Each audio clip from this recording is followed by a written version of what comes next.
Shri Venkateswara gold తాకట్టులో ఉన్న మీ బంగారాన్ని విడిపించి కొనబడును.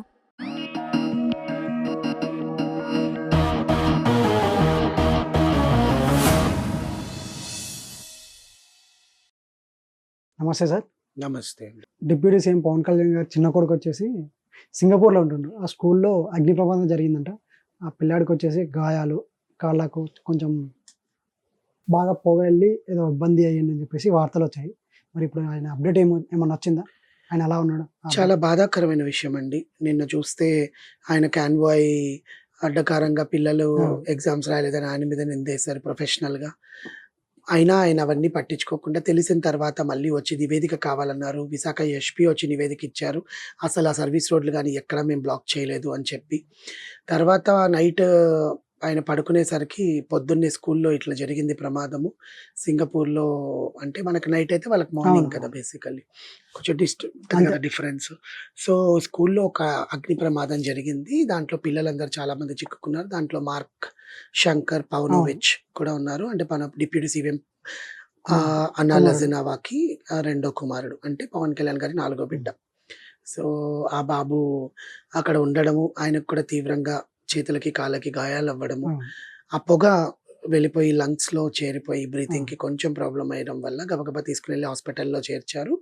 ఆయన సురక్షితంగానే ఉన్నారు. బాబు చిన్న బాబు కదా, కొంచెం ఇబ్బంది పడి ఉంటాడు.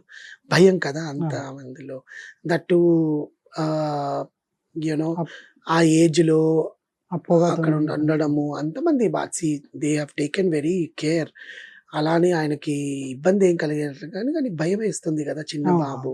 మనమే అంత చిక్కుకున్నప్పుడు మనమే ఎంత సఫోకేట్ అవుతాం. అలాంటిది ఆ బాబు సఫోకేట్ అవ్వడము, హుటాహుటిన అన్నా లెజినోవా అక్కడికి వెళ్ళడము, అండ్ వాళ్ళతో పాటు అన్నా లెజినోవా బ్రదర్ అక్కడ వాళ్ళు వెళ్ళడము, అండ్ ఇక్కడి నుంచి మన చిరంజీవి ఫ్యామిలీ కూడా బయలుదేరి వెళ్ళడం జరిగింది సింగపూర్కి. కుటుంబం నాగబాబు గారు ఆ ఫ్యామిలీ అంతా బయలుదేరడం, నిహారిక వీళ్ళందరూ బయలుదేరి హుటాహుటిన వెళ్ళిపోయారు అక్కడికి. అండ్ రేణు దేశాయ్ వాళ్ళ పాప అండ్ పవన్ కళ్యాణ్ వాళ్ళ పాప కూడా అక్కడే ఉన్నారు. యాక్చువల్గా ఇద్దరు అక్కలు. సో వాళ్ళు కూడా దగ్గర ఉండి చూసుకోవడం. కానీ పవన్ కళ్యాణ్ గారి దాన్ని ఏమంటారంటే ఆ సాహసం అనొచ్చు. బిడ్డ కన్నా ఏది ఇంపార్టెంట్ అండి. బిడ్డల కోసమే కదా మనం ఏదైనా పని చేసేది యాక్చువల్గా. అలాంటిది నాకు అల్లూరిలో నాకు ఇక్కడ వీళ్ళని కలవాలి, ఈ గిరిజన కుటుంబాలందరినీ నేను కలవాలి, వాళ్ళ సమస్యలు నేను తెలుసుకోవాలి, వాళ్ళ గోడు నాకు వింటుంటే నాకు బాధ అవుతుంది. నా బిడ్డను చూసుకోవడానికి మీరంతా ఉన్నారు, కానీ వీళ్ళని చూసుకోవడానికి నేను తప్ప ఎవరు లేను. నా బాధ్యత నేను నిర్వర్తించాకే నా బిడ్డ దగ్గరికి పోతానన్నాడు.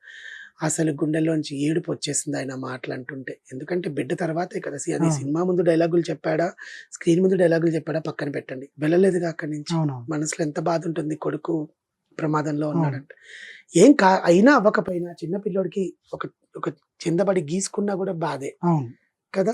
చేతితో ఏదైనా కందిపోతాయి చిన్న చిన్న వేళ్ళు అవన్నీ. ఆ బాధ ఎప్పటికైనా ఉంటుంది ఎవరికైనా.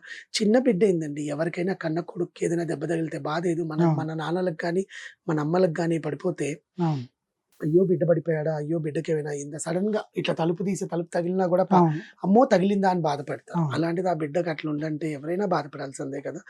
దాన్ని కూడా రాజకీయ పరంగా ట్రోల్స్ చేసే ఆ వైఎస్ఆర్సీపీ పార్టీకి చేతులైతే దండం పెట్టాలరా నాయన. కొడుకుకి బాగాలేదురా బాబు, నేను ఇక్కడ పని చేసుకొని వెళ్తానంటే పవన్ కళ్యాణ్ చూసారా సినిమా వేషాలు వేస్తున్నారని మాట్లాడుతున్నారే. వాళ్ళు ఏమనాలి వాళ్ళని? వాళ్ళకి బిడ్డలు లేరా, తిండి తినరా, కడుపుకి అన్నం తింటున్నారా, గిడ్డి తింటున్నారా, నాకైతే అర్థం కావట్లా. అసలు ఆ పార్టీ సర్వనాశనం అయిపోయి విలీనం అయిపోవాలని కోరుకుంటున్నాను నేను నిజంగా. బేసికల్గా బిడ్డకు బాగాలేదు ఆయన చెప్తున్నాడు, అంతమంది ఉన్నారని రాజకీయ పరంగా. ఇంక అసలు ఏమనుకుంటున్నారో వాళ్ళైతే వాళ్ళకి అర్థం కావట్లా నిజంగా నాకు. దాన్ని కూడా వాళ్ళు క్యాష్ చేసుకుంటున్నారు చూడబ్బా. అసలు అంటే ఎక్కడ ఏది జరిగినా కూడా వాళ్ళకి అది కావాలి అంతే, మాట్లాడేస్తారు వాళ్ళు. మీ బిడ్డకి క్షేమంగా ఉంటారండి అని చెప్తే ఎంత బాగుంటుంది, ఆ సఖ్యత ఎంత బాగుంటుంది. ప్రతిపక్షమే ఏదైనా, రాష్ట్రం సుభిక్షంగా ఉండాలంటే అందరూ కలిసి ఉండాల్సిందే కదా. ఏం పదవి ఎత్తుకోబోతా ఉంది చచ్చిపోయేటప్పుడు? చచ్చిపోయాక నీ మెడలో పదవి వేస్తారా ఏంటి? ఎవరైనా కూడా డిప్యూటీ సీఎం గారి అబ్బాయికి ఇలా జరిగిందని విన్నాము.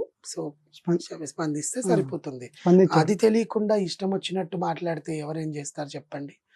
సో పవన్ కళ్యాణ్ గారి అబ్బాయి కూడా సురక్షితంగా ఉండాలని కోరుకుంటున్నాం. ఆయన రేపు పర్యటన అయిపోగానే రేపు బయలుదేరి సింగపూర్కి వెళ్ళబోతున్నారు.